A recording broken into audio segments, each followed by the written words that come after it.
Hello everyone, welcome to twice and PCS. तो दोस्तों, आज हम स्टार्ट करते हैं अपने मेंस के सिलेबस को।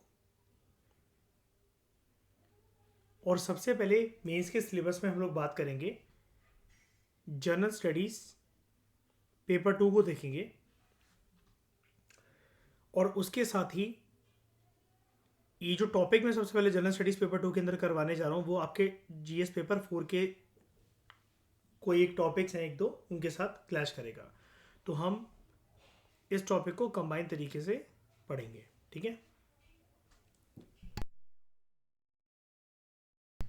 अब देखो, ये बोल देना कि ये जो आस्पेक्ट है या हमारी जो डिस्कशन है वो सिर्फ मेंस ओरिएंटेड होगी। अब ऐसी कोई बाउंड्री नहीं है प्रीलिम्स और मेंस के अंदर। ये चीज़ हमें रिवील करती है पिछले पिछले 5 साल के क्वेश्चंस।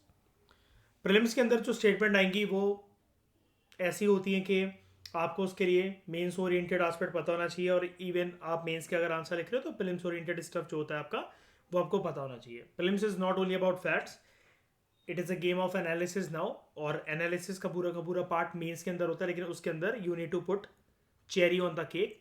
लाइक आपका जो बेस है उसके ऊपर आपको फैक्ट्स जो है वो पुट करने पड़ेंगे।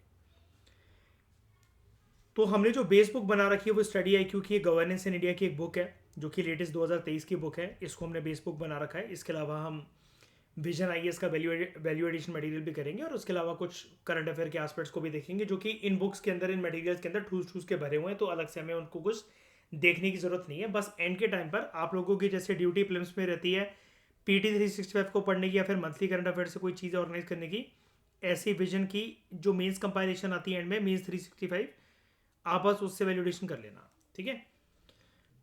तो हम लोग जो सबसे पहले पढ़ने जा रहे हैं गवर्नेंस के बारे में पढ़ने जा रहे हैं, एस्पेक्ट्स ऑफ गवर्नेंस।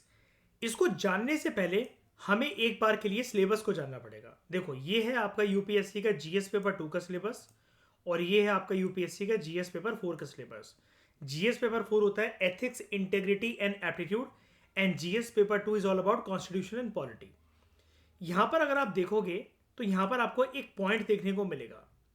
हम जो सबसे पहले स्टार्ट करने जा रहे हैं, वैसे तो इसके अंदर बड़े सारे एस्पेक्ट्स हैं जीएस पेपर 2 के अंदर, हम सबसे पहले स्टार्ट कर रहे हैं इस वाले पॉइंट को। इसको हम लोग डिस्कस करेंगे अच्छे से। आप यहां पर देखो,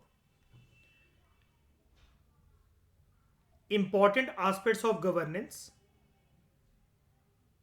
transparency and accountability, e governance, e governance के एप्लीकेशंस, मॉडल्स, सक्सेसेस, लिमिटेशंस और पोटेंशियल, सिटीजन्स चार्टर को, सिटीजन्स चार्टर के अंदर ट्रांसपेरेंसी, अकाउंटेबिलिटी और कुछ इंस्टीट्यूशनल और दूसरे मेजर्स को। इसके बाद अगर आप आओ जीएस पेपर 4 के ऊपर, तो यहां पर जो है आपको एक एस्पेक्ट देखने को मिलेगा, ये वाला पॉइंट।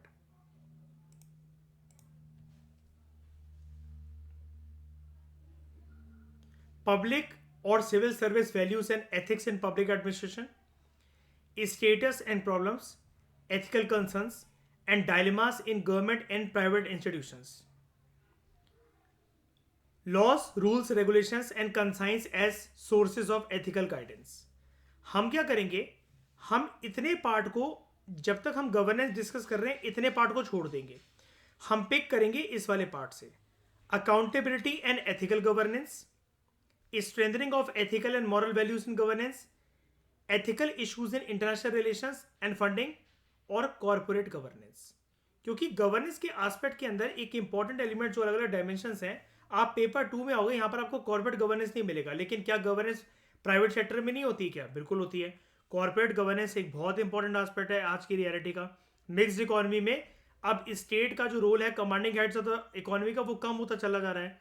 हर जगह पर आप देखोगे या तो प्राइवेट सेक्टर को आगे करा जा रहा है स्टेट की तरह, या फिर जहां पर स्टेट इन्वॉल्व भी है तो वो मॉडल इमर्ज होकर आ रहा है, पीपीपी मॉडल। इसके अलावा अगर आप कुछ कॉमन पॉइंट सिंक करके देखो, जैसा कि जीएस पेपर 2 के अंदर एक ये पॉइंट है सिटीजन्स चार्टर, उसकी ट्रांसपेरेंसी, अकाउंटेबिलिटी और कुछ इंस्टीट्यूशनल और अदर मेजर्स। आप इसी पॉइंट को, सिटीजन्स चार्टर को, आप जीएस पेपर 4 में देखो तो यहां पर आपको एक पॉइंट देखने को मिलेगा citizens charter. Work culture, quality of service delivery. तो यानी कि जैसा कि मैं आपको यहां पर बता रहा था, इसको हटाते हैं, सिलेबस का एस्पेक्ट डन है। जैसा कि मैं आपको यहां पर बता रहा था, जीएस पेपर 2 और 4 के कुछ एस्पेक्ट्स को हमें कंबाइन करना पड़ेगा, और वो कॉम्बिनेशन आपको गवर्नेंस के अंदर ही देखने को मिलेगी। और गवर्नेंस के एस्पेक्ट में पहला चैप्टर ही हमारा गवर्नेंस के बारे में, बेसिक एस्पेक्ट्स ऑफ गवर्नेंस हम जानेंगे कि गवर्नेंस होता क्या है। फिर धीरे धीरे करते करते हम क्या करेंगे, ये जो आपके सिलेबस के अंदर एक एक ये जो सिंगल सिंगल वर्ड है, इसके बारे में एक एक हम लोग अपना चैप्टर बनाएंगे, like citizen charter, e governance और इंपॉर्टेंट एस्पेक्ट्स ऑफ गवर्नेंस। ये तो हम कर ही रहे हैं यहाँ पर, देखो एस्पेक्ट्स ऑफ गवर्नेंस, ये अलग चीज होती है, इसको हम देखेंगे गवर्नेंस के रिलेशन में। लेकिन एक चैप्टर हम लोग बनाएंगे ट्रांसपेरेंसी का, अकाउंटेबिलिटी का। कुल मिलाकर आप मेंस को इतना समझ जाओ, मेंस में भले ही आपको ये वाले कॉमा कॉमा कॉमा करके पॉइंट गिवन हो, मैं मेंस को जनरली ऐसे ही पढ़ाता हूं कि हम कुछ दिन स्पेंड करा करेंगे एक पर्टिकुलर वर्ड के ऊपर। जीएस 1 से लेकर जीएस 4 तक की जो हमारी जर्नी है पेपर्स की, उसके अंदर कॉमा से पहले और कॉमा के बाद जो एक एक वर्ड हुआ करेगा, हर वर्ड के ऊपर मैं आपको 500 to 1000 वर्ड्स का एक कंटेंट प्रिपेयर करवाऊंगा मैं आपको। अब कुछ की जर्नी हो सकती है हमारे लिए 2 दिन चले, कुछ एक दिन चले, कुछ पर्टिकुलर आवर्स चले, और कुछ हो सकता है कि एक एक हफ्ता भी लग जाए किसी किसी टॉपिक को डिस्कस करने में। ठीक है, क्योंकि मेंस का वो नेचर ही ऐसा होता है, तो उसमें हम कुछ ज्यादा कर नहीं सकते। ये मैंने आपको फेमिलियर करवा दिया कि मेंस की स्टडी कैसे करी जाती है। यहां पर मैंने आपको डिटेल से इसलिए बात बताई क्योंकि मैं मेंस में ना जनरली आपको इजी टॉपिक शुरू ना करवाकर मैं थोड़ा सा एनालिटिकल टॉपिक शुरू करवा रहा हूं। लेकिन वो आपके लिए एनालिटिकल नहीं है, यूट्यूब की ऑडियंस के लिए एनालिटिकल है, जिसने अभी तक जीएस की इतनी सारी जर्नी मेरे साथ कवर कर ली है। लक्ष्मीकांत जो पढ़ चुका है, पार्लियामेंट से थोड़ा बहुत वाकिफ है, वो उसको थोड़ी बहुत पॉलिटी पता है, ठीक है, उसको थोड़ा बहुत हमारी सोसाइटी को देखने का पर्सपेक्टिव पता है। बेसिकली उसको वर्ड टू वर्ड रीडिंग, जैसे हम लोग अपने फाउंडेशन कोर्स में करते हैं, हर टॉपिक के बारे में वो करना आती है, तो वो इस चीज को आराम से समझ सकता है, टॉपिक ऑफ गवर्नेंस को। चलो स्टार्ट करते हैं इसको। This topic of governance is also related to last thing, political science and international relation optional, apart from GS. तो चलो इसको देखते हैं। सबसे पहले बात करते हैं गवर्नेंस के ओरिजिन के बारे में। जो ये शब्द है गवर्नेंस, ये एक ग्रीक वर्ड से डिराइव हुआ है। अब जनरली जैसे क्या होता है कि ग्रीक वर्ड आपने अक्सर सुने होंगे कि जो वर्ड होता है वो उसी से डिराइव कुछ ना कुछ ग्रीक वर्ड होता है। लाइक यहां पर गवर्नेंस हो सकता था, गवर्नेंस हो सकता था, गवर्नमेंट हो सकता था, लेकिन ये ग्रीक वर्ड कुछ अलग ही है। ग्रीक वर्ड है काइबरनैन। काइबरनैन कोई बड़ी बात नहीं होगी यूपीएससी के लिए कि अगर वो इस वर्ड को प्रीलिम्स के अंदर पटकते। प्रीलिम्स के अंदर मेंस ओरिएंटेड एस्पेक्ट बहुत ज्यादा आने लगा है। ये कभी भी प्रीलिम्स का दायरा हो नहीं सकता था, जो कि यूपीएससी ने 2020 में क्वेश्चन पूछा कि गांधीज्म और मार्क्सिज्म की आइडियोलॉजी में बड़े सारे क्लैशेस हमें देखने को मिलते हैं, लेकिन there is one common point. ये एक एनालिटिकल क्वेश्चन है, ये मेंस ओरिएंटेड क्वेश्चन है, लेकिन उसने प्रीलिम्स के अंदर पूछा। काइबरनैन वर्ड आपको प्रीलिम्स के अंदर आ सकता है। ओके, काइबरनैन का मतलब क्या होता है? काइबरनैन का मतलब होता है टू स्टीर। अभी एक एक वर्ड को समझाता हूं। टू स्टीर का मतलब होता है, या फिर अगर आप इस वर्ड को कॉम्बिनेशन में देख लो, टू स्टीर या टू पायलट एक ही वर्ड होता है। इसका इस शब्द का मतलब होता है टू गाइड और control the movement of something. To guide और control the movement of something. अब वो समथिंग ABCXYZ कुछ भी हो सकता है, ठीक है। या फिर इसका मतलब है to be at the helm of things. At the helm of things, इसका मतलब होता है you are having a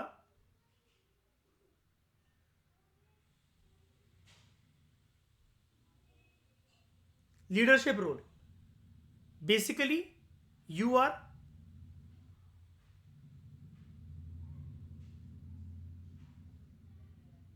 in charge of something. और कुल मिलाकर अगर आप लीडरशिप रोल पर हो तो इसको ये कहा जाता है you are at the top of something, some organisation. कुल मिलाकर हिंदी में इसको बोला जाता है at the helm of something का मतलब होता है आप किसी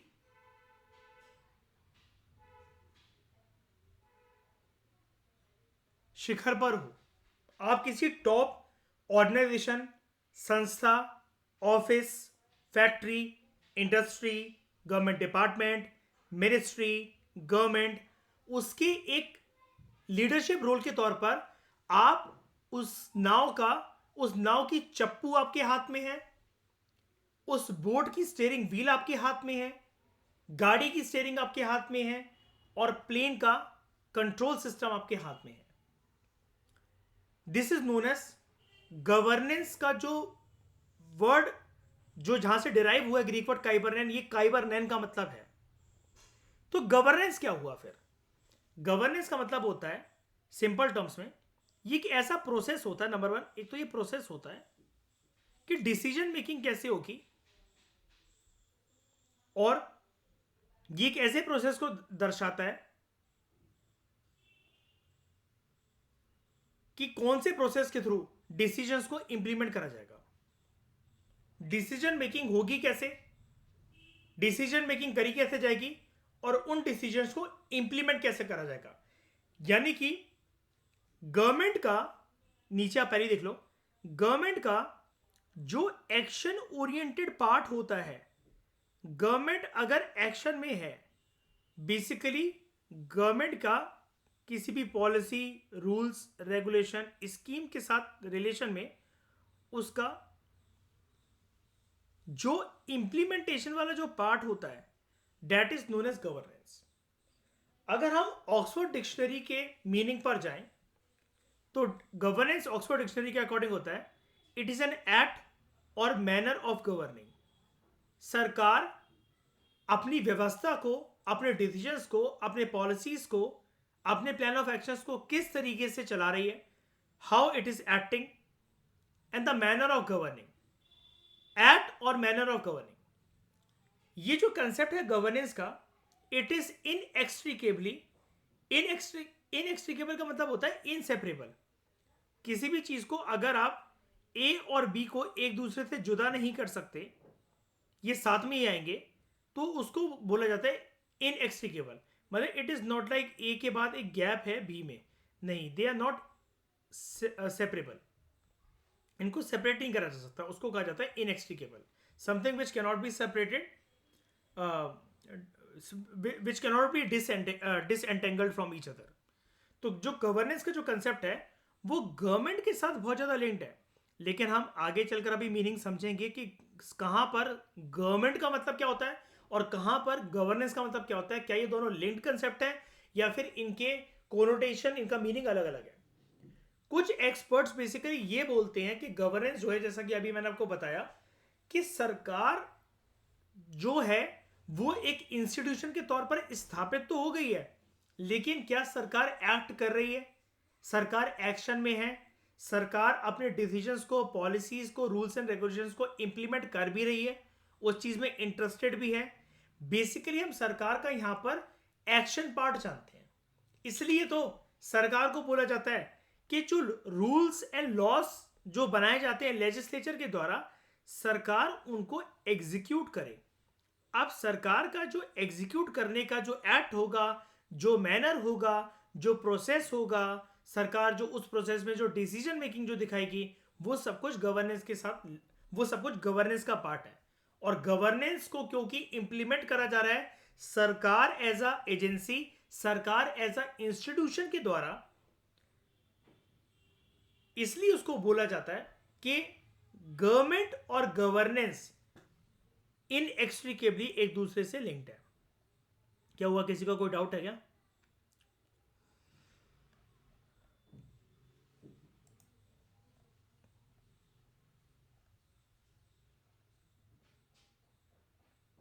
ओके, बेसिक एस्पेक्ट समझ में आया इसका।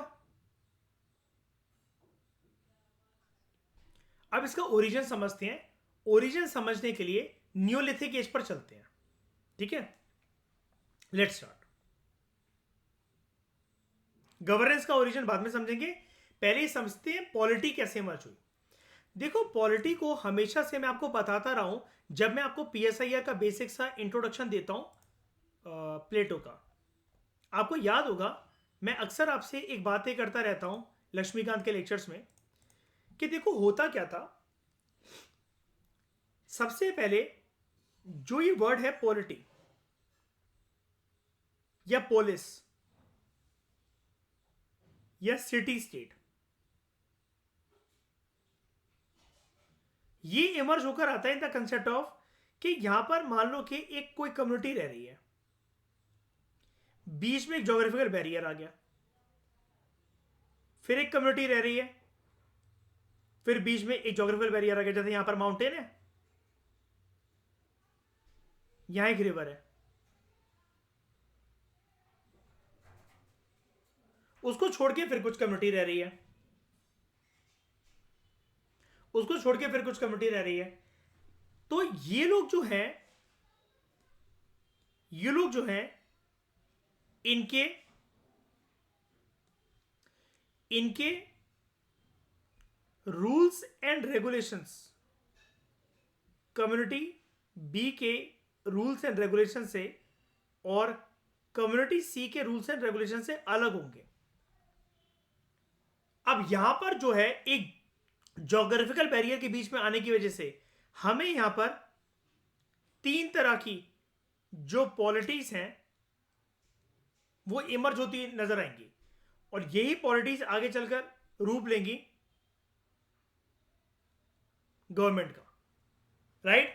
अक्सर बताया मैंने आपको ये वाली चीज, कोई नई तो नहीं है आपके लिए चीज। अब ज्योग्राफिकल बैरियर को आप देख लो ना, आज के समय में मैं एक बार ओरिजिन की तरफ लेकर चलूंगा, आपको समझाता हूं। लेकिन श्रेया मुझे एक बात बताओ शाइनी, ये इंडिया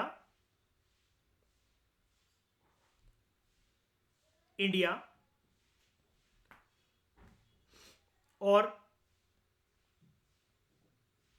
नेपाल के बीच में या फिर पाकिस्तान के बीच में कुछ ना कुछ ज्योग्राफिकल बैरियर्स ही तो है एक प्रकार से, जो कि उनकी पॉलिटी को हमारी पॉलिटी से अलग बनाता है।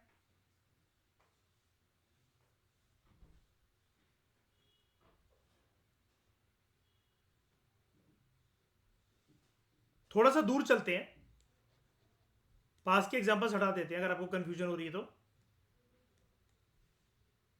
फॉर एग्जांपल श्रेया, मानो जो यूएसए है वहां की सरकार पक्का डिजास्टर मैनेजमेंट की अप्रोच में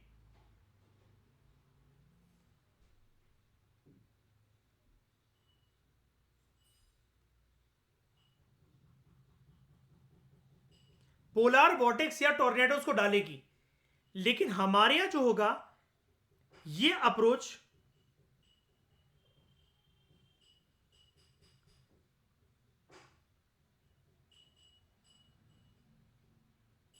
अर्थक्वेक और फ्लड्स की फॉर्म में होगी।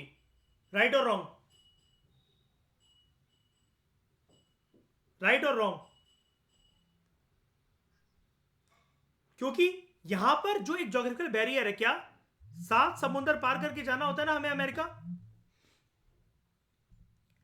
उस 7 समुंदर पार वाले देश में क्लाइमेटिक कंडीशंस अलग हैं, ज्योग्राफिकल कंडीशंस अलग हैं, लोगों का पहनावा रहन सहन अलग है, और लोग जिन परिस्थितियों से जूझ रहे हैं वो हिंदुस्तान की परिस्थितियों से काफी अलग है। अब वहां पर उनकी एडमिनिस्ट्रेशन में, उनकी पॉलिटी की व्यवस्था में कुछ दूसरी चीजें देखने को मिलेंगी, हमारे यहां नहीं मिलेंगी। इंडिया की आबादी को देखते हुए, इंडिया के लोगों को देखते हुए, इंडिया की डाइवर्सिटी को देखते हुए हम कभी भी हमारे देश के अंदर गन को एक फंडामेंटल राइट नहीं बना सकते हैं। लेकिन अमेरिका में 19 फंडामेंटल राइट्स होते हैं श्रेया, जिनमें से right to carry gun is a fundamental right. आप मुझे बताओ इंडिया के अंदर ऐसा कोई राइट है फंडामेंटल राइट? वो भी मयूर आप कुछ पूछ रहे थे अभी मुझसे, हाँ बताओ, कोई कुछ पूछ रहा था। मैं इंडिया और यूएसए के कंटेक्स्ट में ये बता रहा था कि देखो, मैं सबसे पहले इनको प्लेटो वाला जो थ्योरी है ना, पॉलिटी और पॉलिस और सिटी स्टेट कैसे ज्योग्राफिकल बैरियर्स कैसे अलग कर देते हैं इसको, यूएस और इंडिया के कंटेक्स्ट में ये बता रहा हूँ कि यूएसए अगर डिजास्टर मैनेजमेंट की पॉलिसी बनाएगा तो वो टॉर्नेडो और पोलर वॉर्टेक्स को उसके अंदर डालेगा, ये वहां आते हैं डिजास्टर। हम अपने देश में लेकिन अर्थक्वेक और फ्लड्स को डालेंगे। हमारी डिजास्टर मैनेजमेंट की पॉलिसी अगर अलग चल रही है, यानी कि हमारा पॉलिटी सिस्टम अलग हुआ। राइट टू कैरी गन्स के बारे में मैं आपको बता रहा था, अमेरिका के अंदर 19 फंडामेंटल राइट होते हैं, शायद नहीं पता है श्रेया? 19 फंडामेंटल राइट होते हैं अमेरिका में, अमेरिका के कॉन्स्टिट्यूशन में। राइट टू कैरी गन वहां पर एक मौलिक अधिकार है श्रेया, माइंड यू, चाहो तो इस फैक्ट को लिख लो कहीं। पता है कहां कहां आएगा श्रेया? हमारे जीएस पेपर 2 का एक सिलेबस का एस्पेक्ट है ना ये, एक और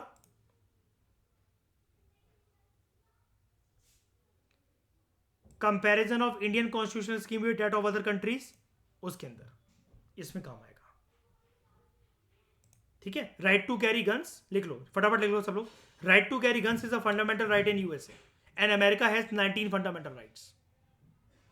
अमेरिका के संविधान कितना छोटा है, लेकिन फिर भी देख रहे हो शानी 19 फंडामेंटल राइट है। हमारे हमारे पास कितने हैं? Originally 7, now 6, right? Originally 7, now 6। तो अब एक बात बताओ मुझे जरा, अमेरिका में उनके कल्चर को देखते हुए, उनके लोगों को देखते हुए, वहां पर सेफ्टी एंड सिक्योरिटी को देखते हुए अलाउ कर दिया होगा अमेरिका की सरकार ने, अमेरिका के संविधान ने, अमेरिका के लेजिस्लेशन ने। हमारे देश में इतनी डाइवर्सिटी, इतनी आबादी को देखते हुए चाइना जैसी कंट्री में कभी भी डेवलपिंग कंट्रीज में राइट टू कैरी गन को एक फंडामेंटल राइट बनाया जाएगा क्या? बताओ।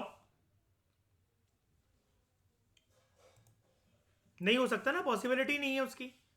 तो यहां पर मैं आपको यह बताना चाह रहा हूं कि जब भी अलग अलग जोग्राफिकल कंडीशंस बदलती हैं तो पॉलिसी मेकिंग, रूल्स, रेगुलेशंस ये भी कंट्री टू कंट्री बदल जाते हैं। बताओ हाँ या ना, मानते हो आप इस चीज को?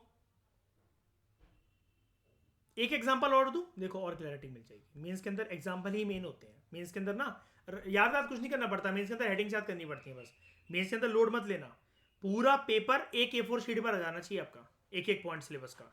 जैसे मेंस की तैयारी ऐसे होती है, ये जो पॉइंट है ना बुलेट पॉइंट सिलेबस का, ये आपके एक A4 शीट के अंदर आना चाहिए।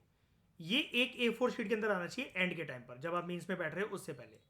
ठीक है, ये जब आप मेंस में बैठ रहे हो तो उससे पहले ये एक पेज के ऊपर ही वाला पॉइंट आ जाना चाहिए, rule of civil service democracy वगैरह जो भी जानते हो, A4 शीट की आगे की साइड, पीछे की साइड, बस यही करना है सारा का सारा। मैं एक एग्जांपल आपको और देता हूं। फॉर एग्जांपल मान लो जो कोई आइलैंड कंट्रीज हैं, जैसे जापान है। जापान जो है हमेशा दो चीजों से कंसर्न होगा अपनी पॉलिसी मेकिंग के अंदर, लेकिन इंडिया जो है इस चीज की तरफ शायद से कभी ध्यान भी ना दे। एक उसके अंदर इंपॉर्टेंट है वॉल्केनोस और वॉल्केनो से इमर्ज होने वाला अर्थक्वेक। दूसरा, लोगों को फूड इंश्योर करने के लिए किलिंग ऑफ वेल्स। याद है श्रेय, एक बार मैंने आपको बताया भी था मयूर, इंटरनेशनल वेलिंग कमीशन ने जापान के ऊपर प्रतिबंध लगा दी थी, पाबंदी लगा दी थी कि जापान वेल्स को बहुत ज्यादा मारता है, इसके ऊपर एम्बार्गो लगाओ, इसके ऊपर एक रुकावट, वो बंदिशें लगाओ इसके ऊपर। एक कमीशन होती है इंटरनेशनल वेलिंग कमीशन। ठीक है, अब इंडिया कभी भी अपनी पॉलिसी के अंदर ये डालेगा ये सब चीजें क्या? बताओ, जरूरत है इंडिया को?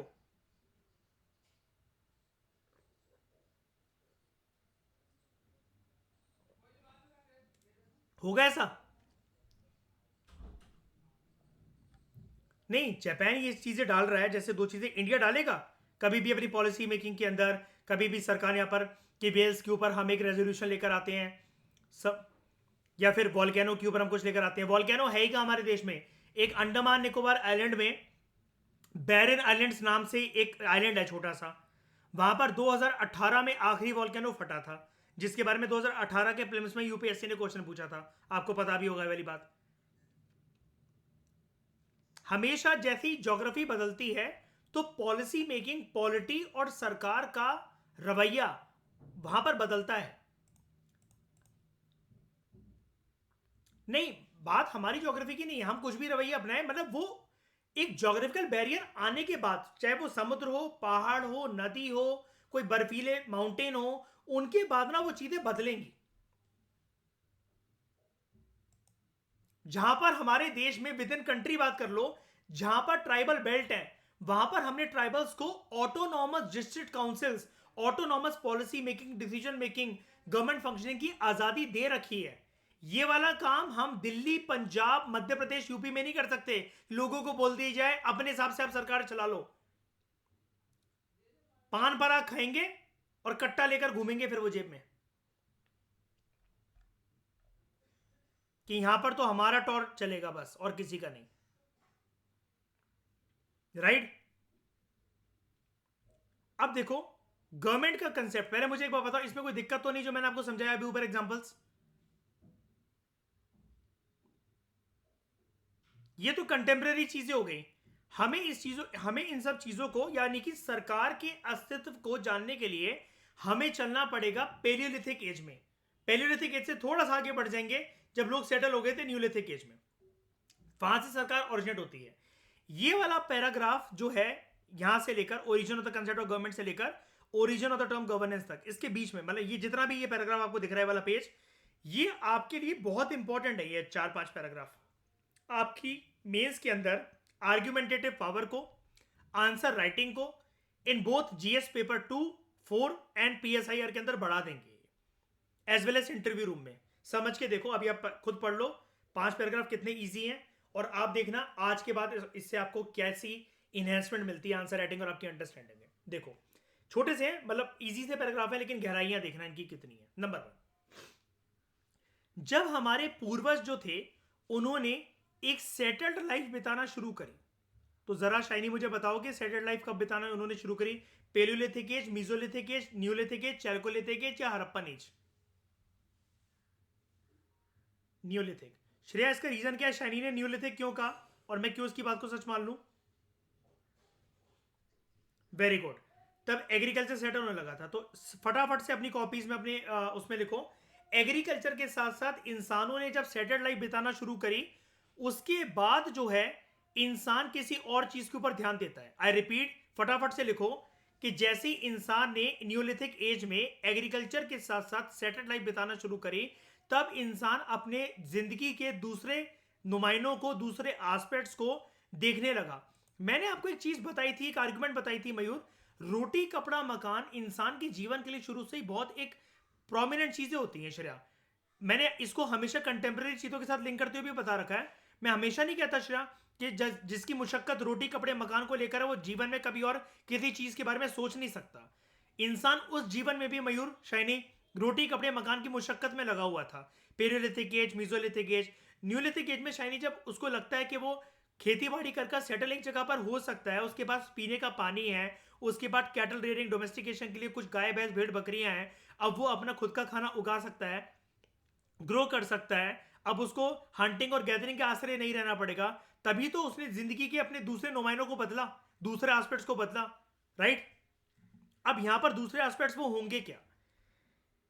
जब इंसान ने एक सेटल्ड लाइफ बिताना शुरू करी, तो there emerge a need to protect the means of their livelihood and prevent conflicts among different groups. दो एस्पेक्ट्स हैं यहां पर।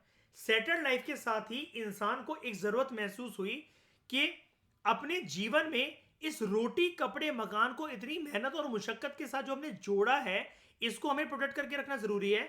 और जिस एरिया में हम रह रहे हैं वहां पर कुछ और कम्युनिटीज और भी तो लोग रह रहे होंगे, नहीं रह रहे होंगे, जो कि एक ज्योग्राफिकल एरिया को छोड़कर इस जगह पर चले आए होंगे या हमारी कम्युनिटी का पार्ट बनना चाहते हैं। लेकिन हो सकता है कि हम उनको ना बनाना चाह रहे हो अपना पार्ट, तो कल को वो ऐसा ना करे कि फोर्स और पावर का इस्तेमाल कर कर हमारी कम्युनिटी और हमारे रिसोर्सेज को ओवरटेक कर ले।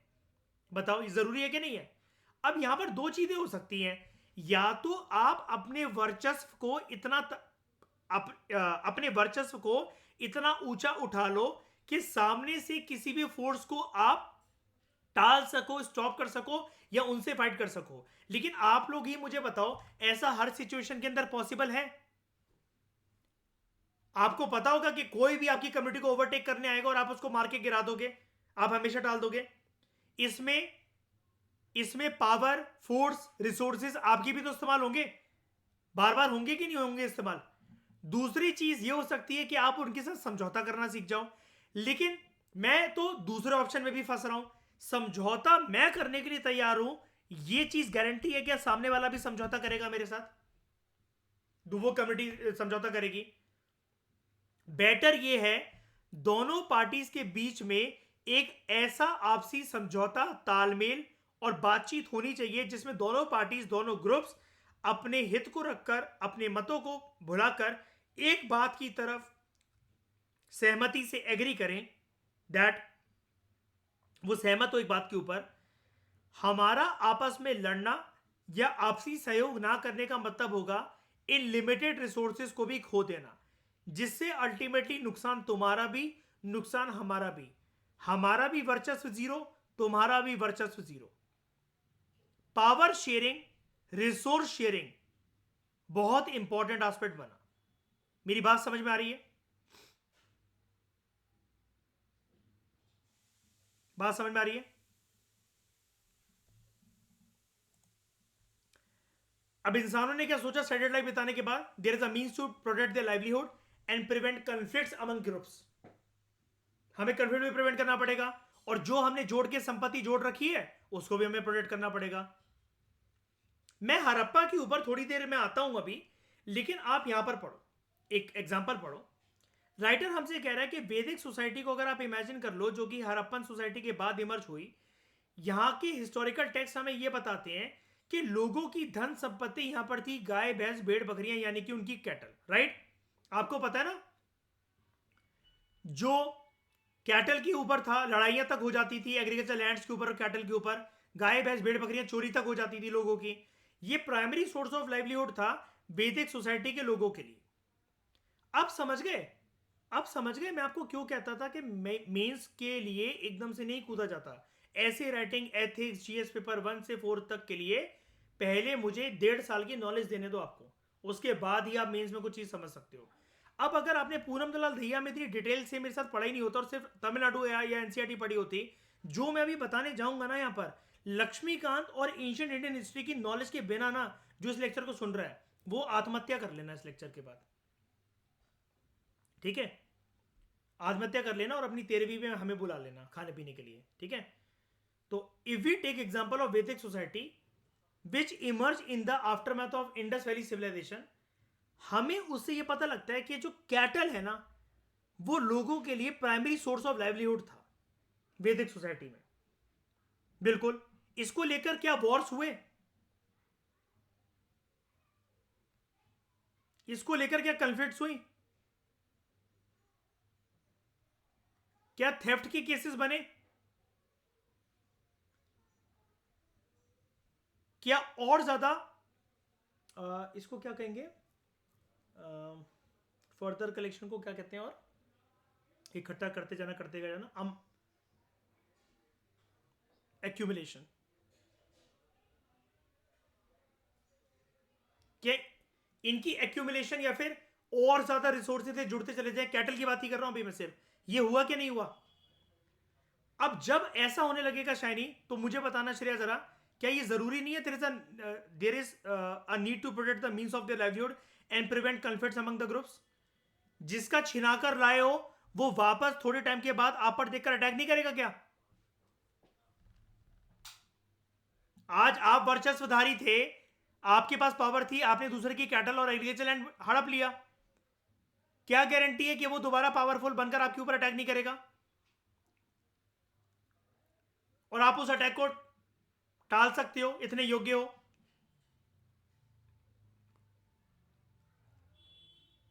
इतिहास में हमेशा ये चीज पॉसिबल नहीं होती है। मुगल साम्राज्य याद करो श्रेया, ध्वस्त हो जाता पूरे का पूरा। सफाविद रूलर्स अगर हुमायूं का साथ नहीं देते तो।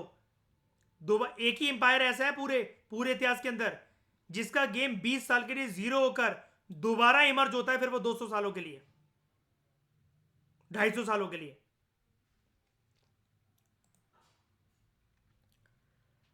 तो people of Vedic society even waged battles in order to protect their cattle.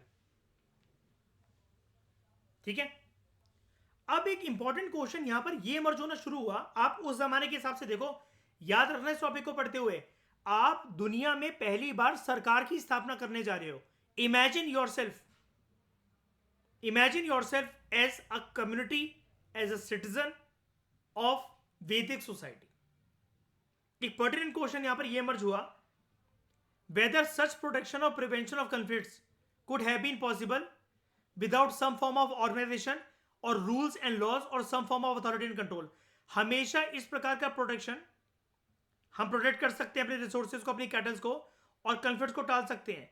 क्या ये हमेशा पॉसिबल है? हमेशा पॉसिबल है हर जनरेशन के लिए उस जमाने में?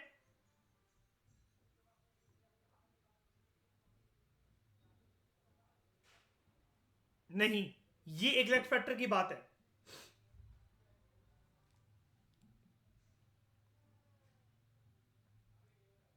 महाराष्ट्र में शनि शिंगणापुर, जहां पर आज है ना शाइनी, वहां के घरों की एक खास बात है, किसी भी घर में वहां पर दरवाजे नहीं होते हैं। लोगों की ऐसी मान्यता है कि यहां पर चोरी नहीं होती है कभी भी। मयूर, इसकी कोई गारंटी है 100% कि आज से 1000 साल तक भी वहां पर चोरी नहीं होगी कभी भी? 1000 साल बाद भी जब तक सिस्टम चल रहा है तब तक चल रहा है। ये तो मान्यता, ये तो आपका विश्वास है, बिलीफ है ना, ये तो आपकी बिलीफ के बेसिस पर आप अपने रिसोर्सेज को प्रोटेक्ट कर सकते हो।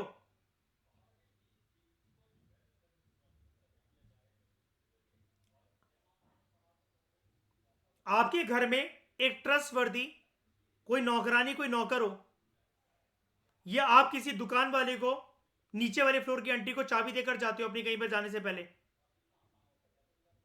100% इस चीज की गारंटी है कि आपके घर में उसके बाद कभी चोरी नहीं होगी या कोई सामान की हेराफेरी नहीं होगी।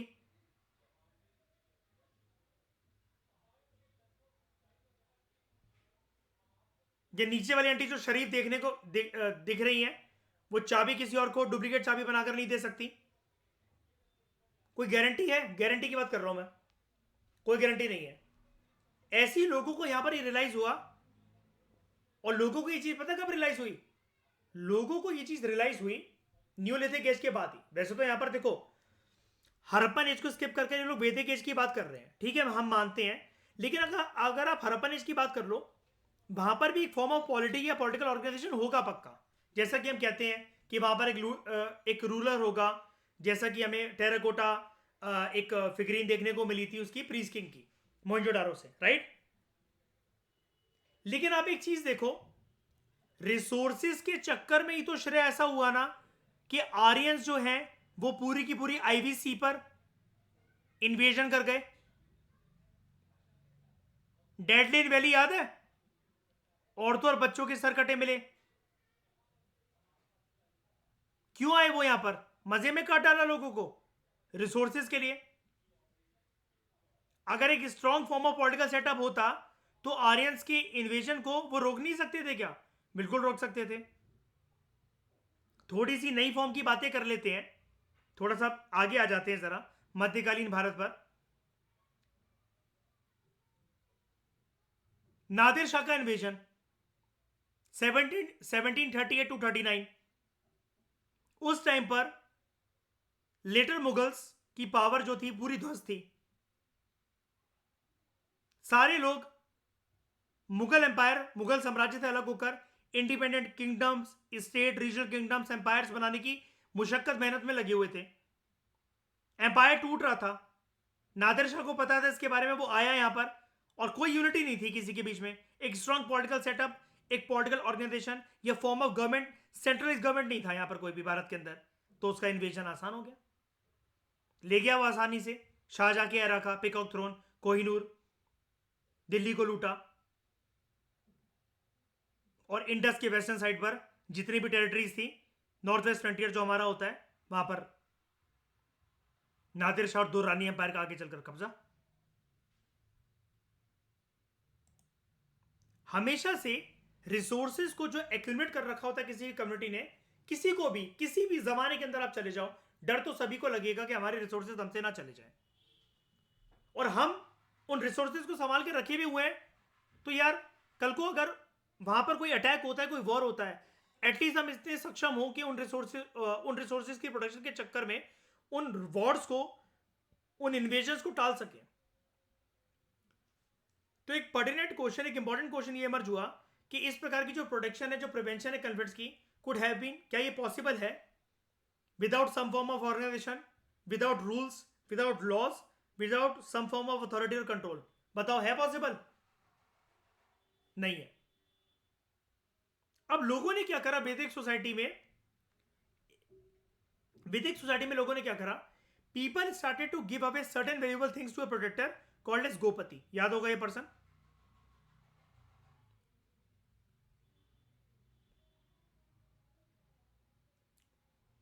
प्रोटेक्टर ऑफ कैटल और लॉ एंड ऑर्डर को इंश्योर करने वाला।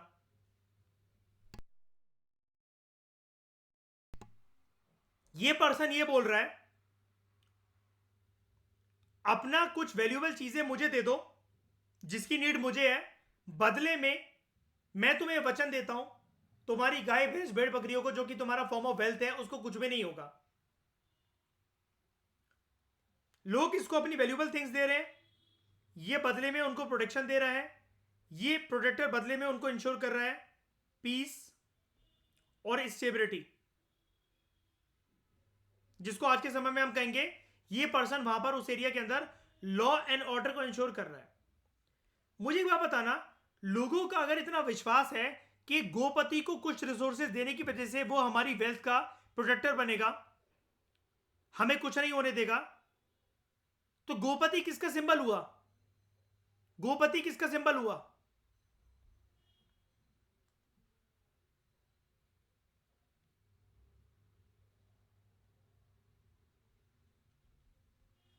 पावर, पावर का। यहां से पार का कंसेप्ट इमर्ज होता है, यहां से दुनिया में श्रेया शाइनी पार का कंसेप्ट इमर्ज होता है। मैं सिर्फ गोपति की बात नहीं कर रहा, मतलब मैं समझा रहा हूं पुराने जमाने के अंदर कुछ लोग जब मिलकर किसी भी दुनिया में, हम तो शाइनी क्योंकि इंडियन हिस्ट्री पढ़ते हैं तो हम इंडियन एग्जांपल ही यूज करेंगे, है ना। शुरुआत तो हम सभी जानते हैं, पहला इंसान ने कदम अफ्रीका के अंदर रखा था, और श्रेया जैसे जैसे फाइंडिंग्स मिलती चली जाती हैं तो नई नई चीजें और पुरानी होती चली जाती हैं फिर, राइट।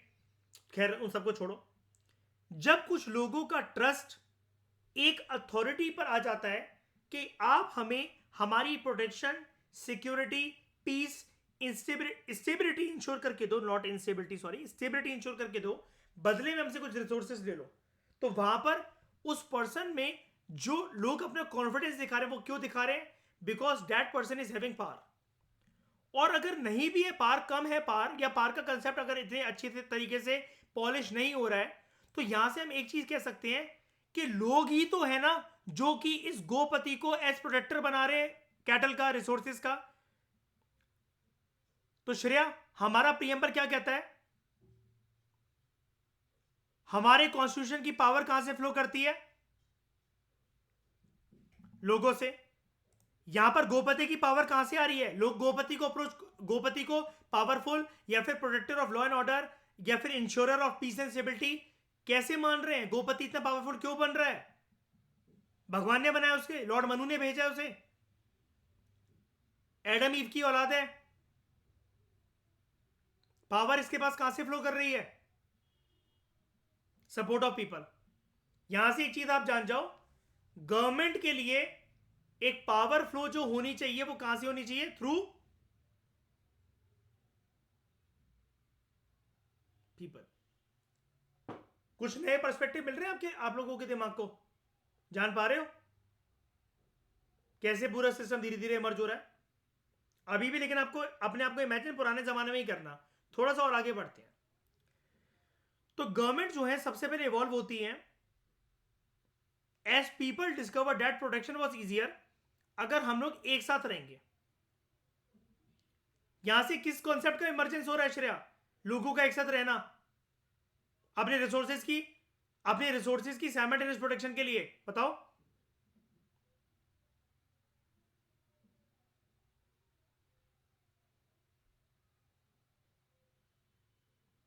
फ्रेटर्निटी एंड यूनिटी एक ही बात है वैसे तो, यूनिटी से ही फ्रेटर्निटी आएगी, फ्रेटर्निटी अपने आप में सिंबल है यूनिटी का, राइट।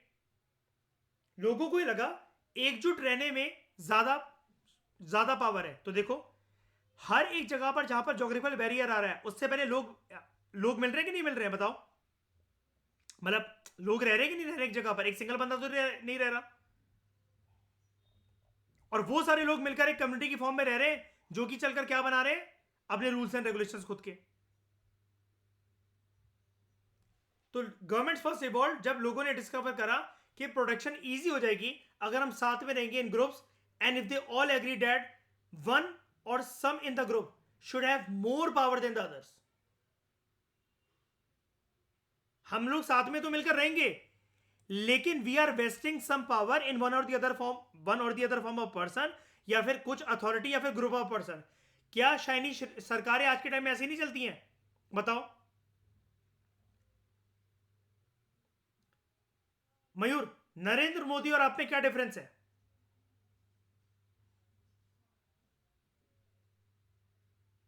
वो सिर्फ एक ऐसे पर्सन है जिनको लोगों ने बोल रखा है आप जो है हिंदुस्तान की एडमिनिस्ट्रेशन और गवर्नेंस सिस्टम को संभालो हमारे बिहाफ पर। लेकिन अगर सही तरीके से नहीं संभाली 5 साल के अंदर हम किसी और को बिठा देंगे, राइट? तो श्रेया शाइनी, इससे क्या चीज समझ में आती है? PM Modi is all powerful और citizens are all powerful. Citizens,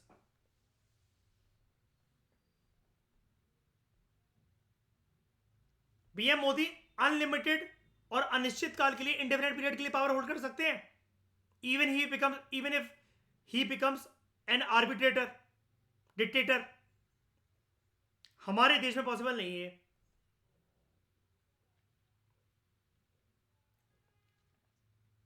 तो गवर्नमेंट का कंसेप्ट पहले कैसे इमर्ज हुआ? सबसे पहले आपसे कोई पूछे तो जब लोगों ने यह माना कि शक्ति किसमें है? एक साथ रहने में। लेकिन बात वही होगी शर्या, एक साथ रहने के बावजूद भी तो जो ग्रुप्स होंगे उनके बीच में मनमुटाव मयूर हो सकते हैं कि नहीं हो सकते हैं? तो शाइनी बेटर क्या है?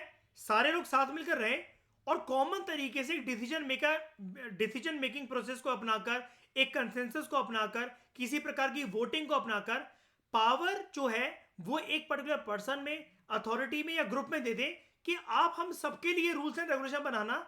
लेकिन सबके लिए बनाना, अगर सिर्फ अपना अपना सोचा, हम सब ने ही मिलकर तुम्हें उस गद्दी पर पहुंचाया था, हम सब मिलकर ही तुम्हें उस गद्दी से उतार भी देंगे। श्रेया, धीरे धीरे समझ में आ रहा है कि गवर्नमेंट का कंसेप्ट कैसे बिल्ड हुआ और लोग इसके लिए कितने इंपॉर्टेंट होते हैं?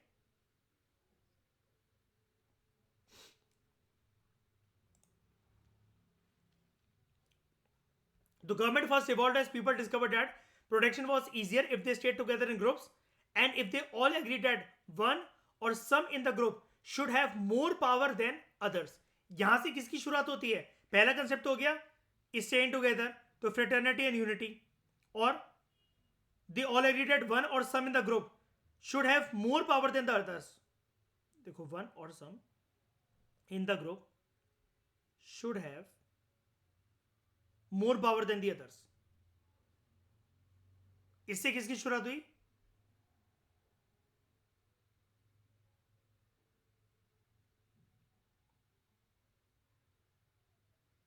आज के समय में यही होती है रिप्रेजेंटेटिव गवर्नमेंट, है ना? और इसी को मैं क्या एक प्यारे तरीके से, एक प्यारे वर्ड से बोल सकता हूं,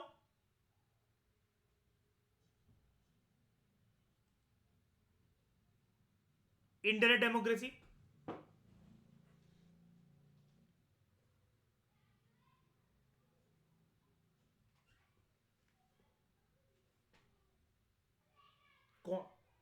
कॉन्स्टिट्यूशन लैंग्वेज में तो श्रेय आपको याद होगा, प्रीएम्बल चैप्टर के अंदर तो यही होता है, रिप्रेजेंटेटिव डेमोक्रेसी, इनडायरेक्ट डेमोक्रेसी होती है।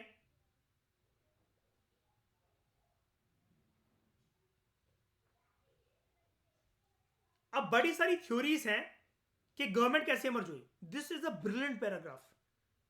मतलब मेरा दिल खुश हो गया कि इसने पीएसआईआर की इतनी वास्ट नॉलेज को एक पैराग्राफ के अंदर लिख दिया इसने, राइटर ने।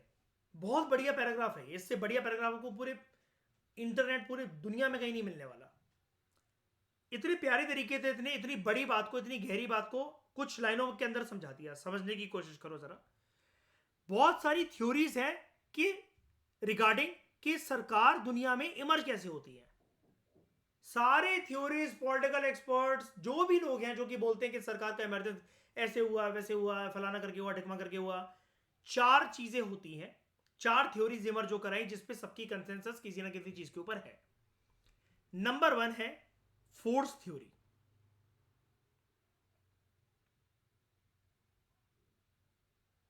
पहले नाम बता देता हूं।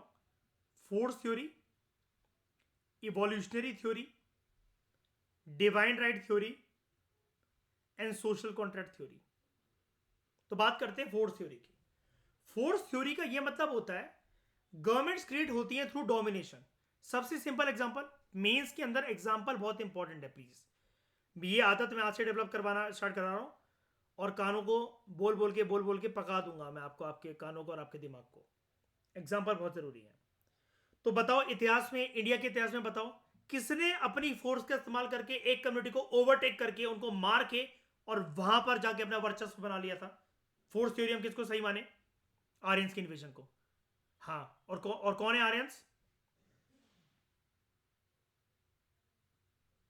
सालों शीशे में देखो अपने आप को। ठीक है।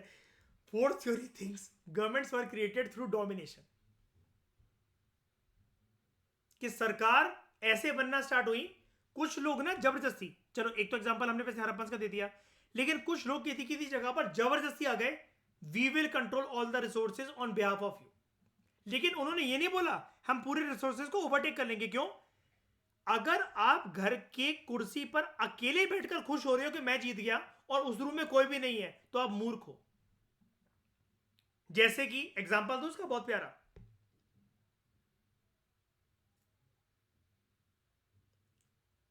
श्रेय, जितने भी मुगल नोबल्स हुए हैं वो चाहते तो मुगल एम्परर्स को मारकर खुद भी सत्ता में आ सकते थे, जैसा कि फारूक सियार का मर्डर हुआ था।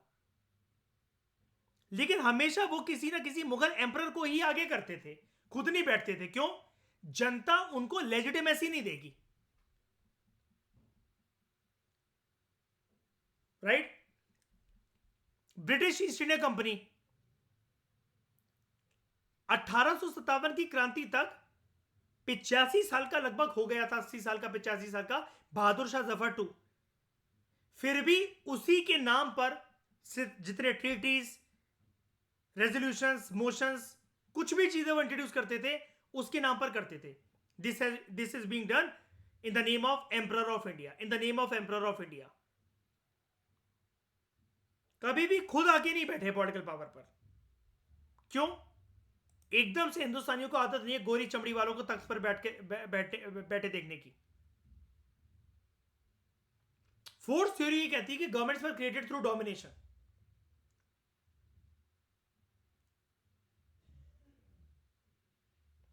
इसका लास्ट एग्जांपल, जब मध्यकालीन भारत के अंदर हुकूमत के तख्त पलटे जाते थे और अलाउद्दीन खिलजी ने अपने चाचा जलालुद्दीन खिलजी का मर्डर करके, जब वो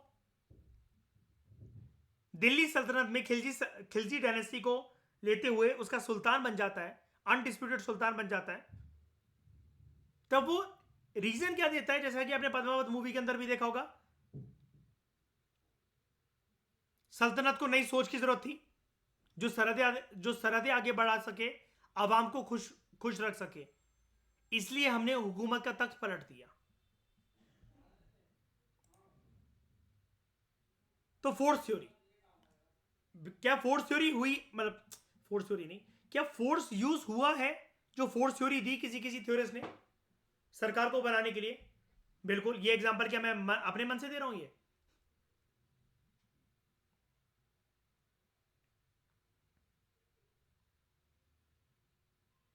इवोल्यूशनरी थ्योरी, दूसरी थ्योरी, इसका यह मानना है गवर्नमेंट जो है ना, सबसे पहली सरकारें जो इमर्ज हुई वो एक परिवार से इमर्ज हुई।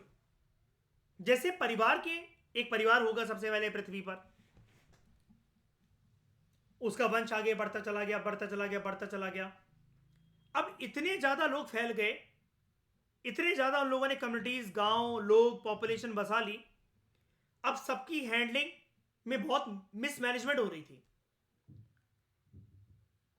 तो उन्हीं परिवार के लोगों ने चुना कुछ लोगों को कि तुम लोग रूल्स एंड पॉलिसीज, रेगुलेशंस बनाओ हम सबके बेहाफ पर। अब ये थ्योरी क्या सही है? ट्राइबल ग्रुप्स में ऐसा ही होता है आज भी।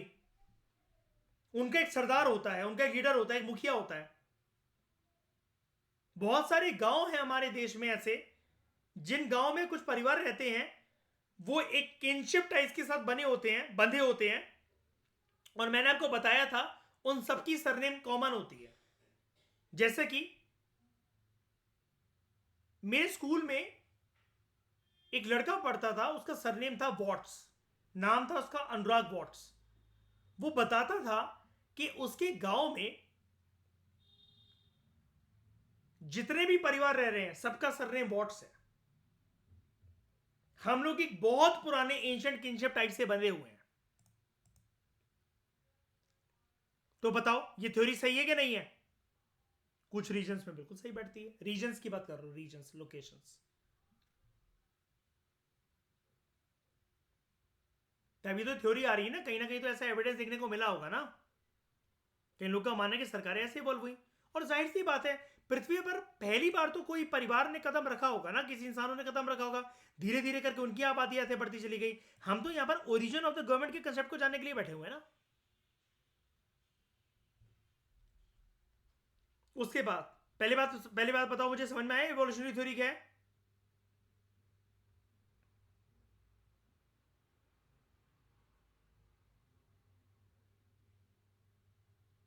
Divine right theory. इसका यह मानना है भगवान ने एक रूलिंग फैमिली क्रिएट करी। इवोल्यूशन थ्योरी क्या कहती है? सरकारें जो इमर्ज हुई वो एक फैमिली से इमर्ज हुई, और फैमिली वालों ने खुद ही मतलब चुन लिया सरकार वगैरह को, कि सरकार को ऐसे कि कुछ लोगों को चुन लिया कि तुम हमारे लिए रूल्स, पॉलिसीज, रेगुलेशन वगैरह बनाना। डिवाइन राइट थ्योरी का क्या कहना है कि भगवान जो है उन्होंने एक रूलिंग फैमिली बनाई। भगवान ने एक परिवार को ऐसा भेजा कि तुम जो है सरकार के तौर पर काम करोगे। अब it is nothing but it is a kind of, जैसे अंग्रेज यहां पर आके शासन चलाते थे और जस्टिफाई करते थे अपने आप को कौन सी थ्योरी देकर? व्हाइट मैंस बर्डन, कि Indians are barbarian, we are गोरे चट्टे लोग, and that is why we have legitimacy, the legitimate right to have control over you as well as your resources, so that we can ensure a better living for you all, right?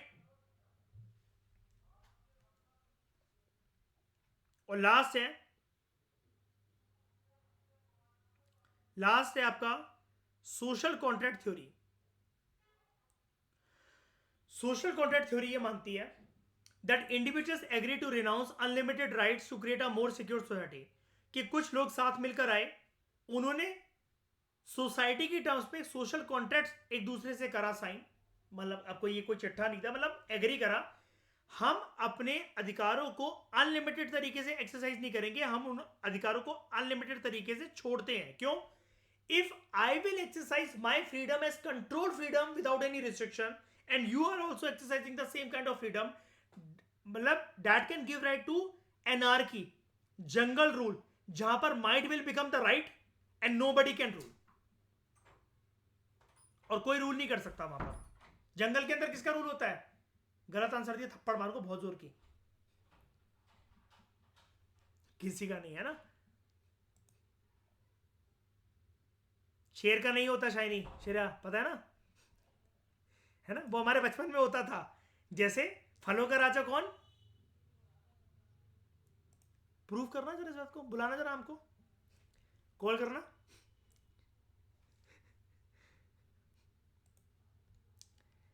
ये सब theoretical चीजें होती है सब, ठीक है। Social contract theory, it thinks individuals agree to renounce unlimited rights to create a more secure society. सबने अपने थोड़े थोड़े राइट्स छोड़े ताकि एक बेटर सोसाइटी का निर्माण करा जा सके। कि हम अपने ये राइट छोड़ते हैं, हम अपने वो राइट छोड़ते हैं, और एक बेटर सोसाइटी का निर्माण। जैसे मैं इसका एग्जांपल देता हूं, हमारे देश में कैपिटलिस्ट क्लास के पास पैसा बहुत ज्यादा है, पैसों को वो यूज करके चुनाव लड़ सकते हैं, या एटलीस्ट दूसरों के चुनाव लड़ने के लिए बाधा बन सकते हैं। लेकिन उन्होंने अपने इस वाले राइट्स को छोड़ रखा है ना, कि कोई बात नहीं, हम सरकारों को सपोर्ट दे सकते हैं पैसे की टर्म्स में चुनाव लड़ने के लिए, लेकिन पॉलिसी मेकिंग वही करें, और सत्ता में एक बार आने के बाद वो हमारे लिए हमारे फेवर में कुछ पॉलिसीज बनाए जो कि हमारे इंटरेस्ट को सर्व करे। तो अपने वो कुछ राइट को तो छोड़ रहे हैं कि नहीं छोड़ रहे हैं? हाँ या ना?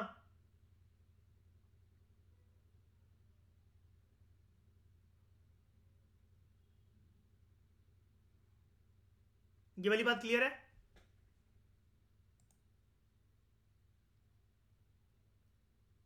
इससे सिक्योर सोसाइटी कैसे बन सकती है?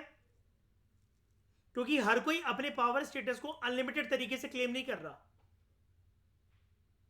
हर कोई अपने पावर स्टेटस को अनलिमिटेड तरीके से क्लेम नहीं कर रहा। सारे लोग एक कॉमन डिसीजन पर आए हैं कि लेट्स वेस्ट आवर पावर, सम और the other power, in a person और इन अ ग्रुप ऑफ पर्सन, जो कि हमारे लिए हमारे बिहाफ पर एक बेटर पॉलिसी मेकिंग कर सकें और एक पीसफुल स्टेबल समाज की स्थापना हो सके।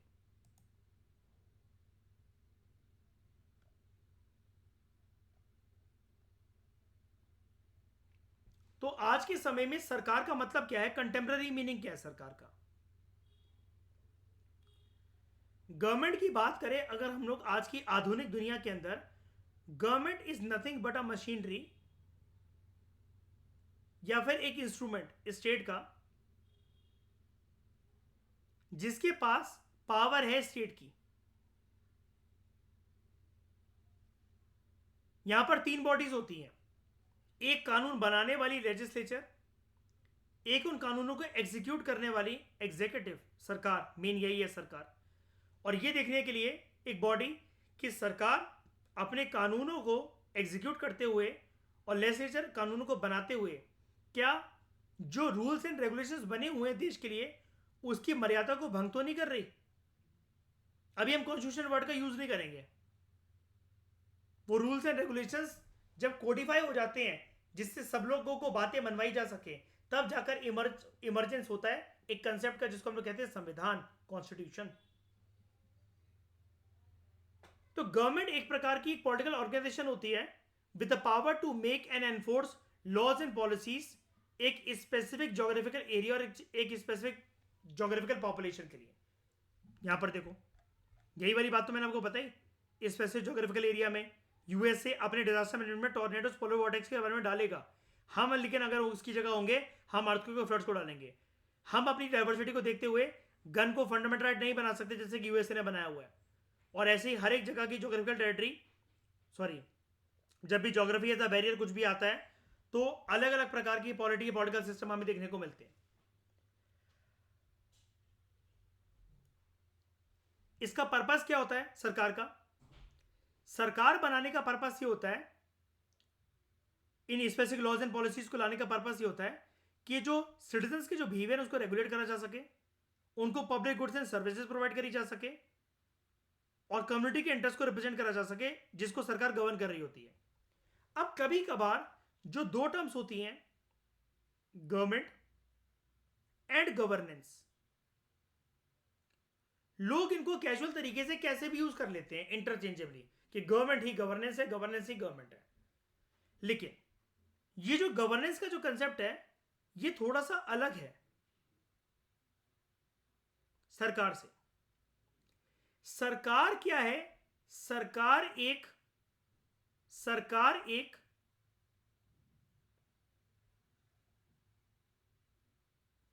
मशीनरी है, स्टेट का एक इंस्ट्रूमेंट है, उसका एक एग्जिस्टेंस है एज एन इंस्टीट्यूशन बस।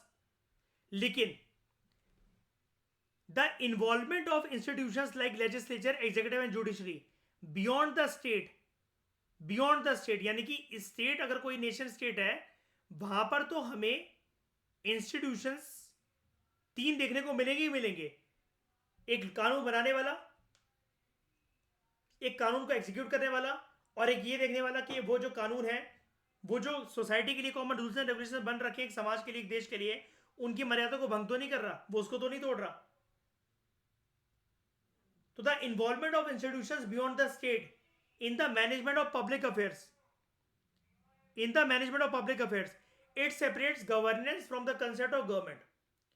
गवर्नेंस का कंसेप्ट गवर्नमेंट से ऐसे अलग हो जाता है कि जो स्टेट के जो इंस्टीट्यूशंस हैं, लेजिस्लेचर, एग्जीक्यूटिव एंड जुडिशरी, वो सिर्फ इंस्टीट्यूशंस के तौर पर स्थापित नहीं है, वो सिर्फ इंस्टीट्यूशंस के तौर पर स्थापित नहीं है, बल्कि वो पब्लिक अफेयर्स को मैनेज कर रहे हैं।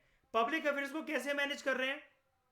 यहां पर गवर्नमेंट जो एक पॉलिटिकल ऑर्गेनाइजेशन है, उसके पास एक पावर है to make and enforce laws and policies for specific geographical area, for specific population.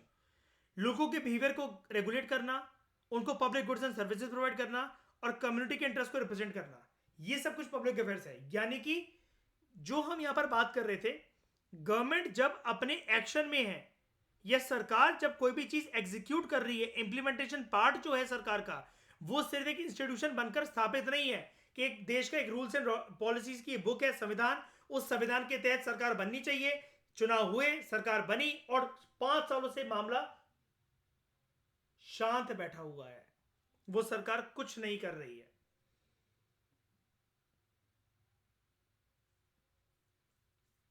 वहां पर ऐसी चीज नहीं होनी चाहिए। जैसा कि मैं लैक ऑफ गवर्नेंस के एक एग्जांपल देता हूं आपको, लैक ऑफ गवर्नेंस के एक एग्जांपल देता हूं।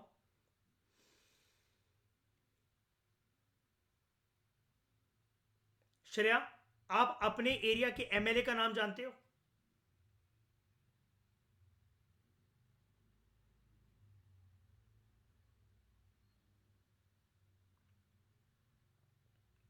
बताओ। शाइनी, आप जानते हो?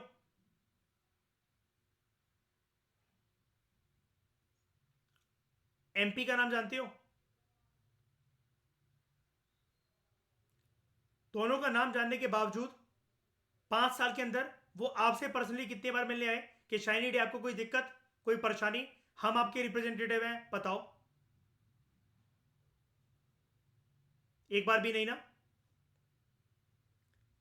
एक एरिया के लोगों को इंटरेस्ट को रिप्रेजेंट करने के लिए जो हमारे प्रतिनिधि जिनको हमने चुना है, वो गवर्नमेंट एज अ इंस्टीट्यूशन में स्थापित होकर बैठे हुए हैं एक विधानसभा या एक लोकसभा की कुर्सी पर जाकर, एज अ एमएलए और एज एन एमपी। बट उनका गवर्नमेंट एस्पेक्ट प्रॉपर तरीके से विजिबल है कि 5 साल के लिए they are part of the government, but governance aspect missing है कि they are not in action, या फिर उनका इंप्लीमेंटेशन पार्ट या उनकी जो रूल्स नहीं, सॉरी, जो रोल्स हैं उनके, उनको वो नहीं निभा रहे। आप अगर किसी के प्रतिनिधि हो तो आपकी जवाबदेही या फिर ये पूछना कि सब कुछ ठीक है, सब कुछ चंगा है कि नहीं है, ये पूछना बनता है कि नहीं बनता है। जैसे वैदिक सोसाइटी की बात करो, लोग अगर गोपति को अपने प्रोटेक्टर मान रहे हैं, गोपति पूछेगा ना कि मैं काम सही से कर रहा हूं कि नहीं कर रहा हूं, आपकी और क्या एक्सपेक्टेशन है मुझसे। लेकिन आज के समय में क्या चीज है? There is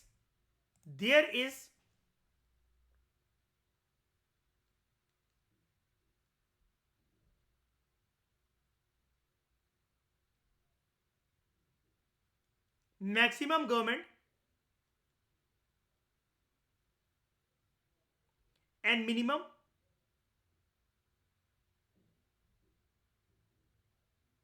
governance. हमें करना क्या है? हमें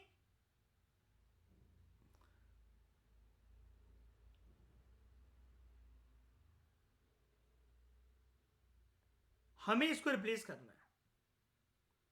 यही हमारे लिए एक चैलेंज है 21st सेंचुरी के अंदर, और यही इस चैप्टर में हम लोग डील करने की कोशिश करेंगे through governance, through meaning of governance and through the concept of good governance.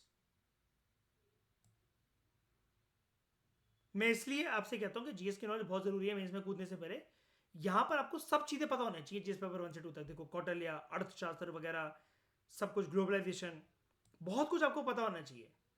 कौन कहता है कि जीएस पेपर 2 सिर्फ पॉलिटिक्स से रिलेटेड है या जीएस पेपर 3 इकोनॉमी और साइंस से रिलेटेड है?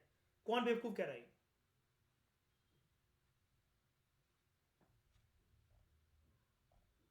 हर चीज की नॉलेज के बाद ही आप ये काम कर सकते हो। और माइंड यू, प्रिलिम्स के सारे सब्जेक्ट्स की नॉलेज, जीएस पेपर 1 से लेकर 4 तक की नॉलेज, जब ये नॉलेज बहुत कंटेस्ट हो जाती है, इसके बाद पर्सन लास्ट चीज कर पाता है यूपीएससी के अंदर, वो है ऐसे राइटिंग।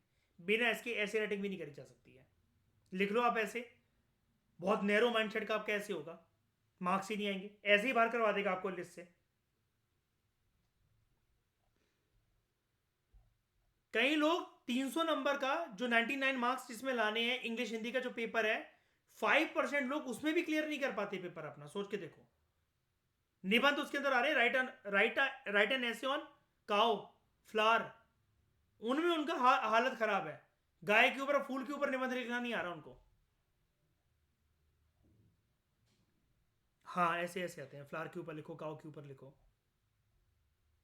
हिंदी में भी ये निबंध होता है कि गाय के ऊपर एक निबंध लिखो, फूल के ऊपर एक निबंध लिखो, हमारा प्यारा जीवन इसके ऊपर एक निबंध लिखो। यूपीएससी क्या टेस्ट करना चाह रहा है वो मैं बताऊंगा, लेकिन 5% लोग फेल हो रहे हैं इतनी प्रिपरेशन करने के बाद, तो उनमें कोई तो बात होगी ना। एक पर्सन है, डबल डिजिट उसकी रैंक आई थी, 2016 या 17 का कैंडिडेट था, 3 बार वो इंग्लिश हिंदी के पेपर के अंदर फेल हो गया, जो क्वालिफाइंग पेपर होता है।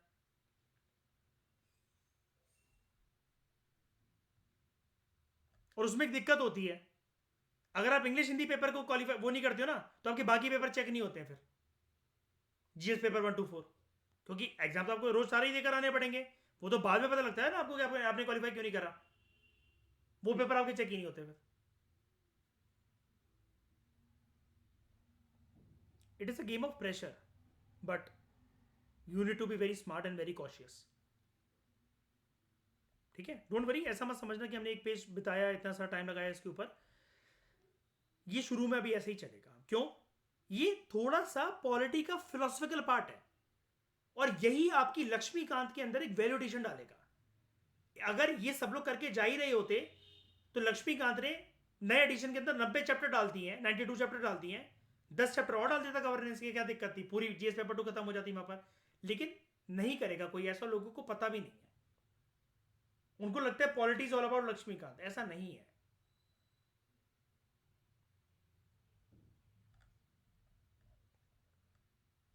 आप एक बार बताओ, आप पूरा पार्लियामेंट वहां पर मेरे साथ खत्म करके बैठे हो, लेकिन आज जिंदगी में पहली बार आपको जानने को मिला कि गवर्नमेंट का ओरिजिन कैसे होता है, 4 थ्योरी कैसे हैं गवर्नमेंट के लिए। अब ये वाला कैंडिडेट वो जानता है जिसका पीएसआई और ऑप्शनल हो, लेकिन ऑप्शनल की भी शुरुआत ऐसे नहीं करी जा सकती है कि पहले दिन से ऑप्शन लेकर बैठ गए। और पीएसआईआर तो बिल्कुल ही नहीं, पीएसआईआर के लिए पहले 19 चैप्टर्स की लक्ष्मीकांत की नॉलेज होना जरूरी है। थोड़े थोड़े थोड़े थोड़े वो सब कुछ हमें उनके बारे में पता होना चाहिए, थोड़ी सी हिस्ट्री पता होना चाहिए, थोड़ी सी एंशिएंट मेडिवल मॉडर्न हिस्ट्री पता होनी चाहिए, नेशनल मूवमेंट पता होना चाहिए, थोड़ी सी पॉलिटी, थोड़ी सी लक्ष्मीकांत, थोड़े से करंट अफेयर, थोड़ी सी जनरल बातें, तब जाकर बंदा स्टार्ट कर सकता है पीएसआई एज ऑप्शनल को, या फिर सोशियोलॉजी एज ऑप्शनल को। वरना तो रट्टा सभी मार रहे हैं। ठीक है, तो इस डिस्कशन में दोस्तों फिलहाल इतना ही। अगले लेक्चर के अंदर हम लोग बात करेंगे गवर्नेंस के बारे में, और मीनिंग जानेंगे गवर्नेंस का, और फिर हम जानेंगे गुड गवर्नेंस क्या होता है, गुड गवर्नेंस क्या होता है, और गुड गवर्नेंस का ओरिजिन क्या है, और ये गवर्नेंस से कैसे अलग होता है। Thank you very much for discussion.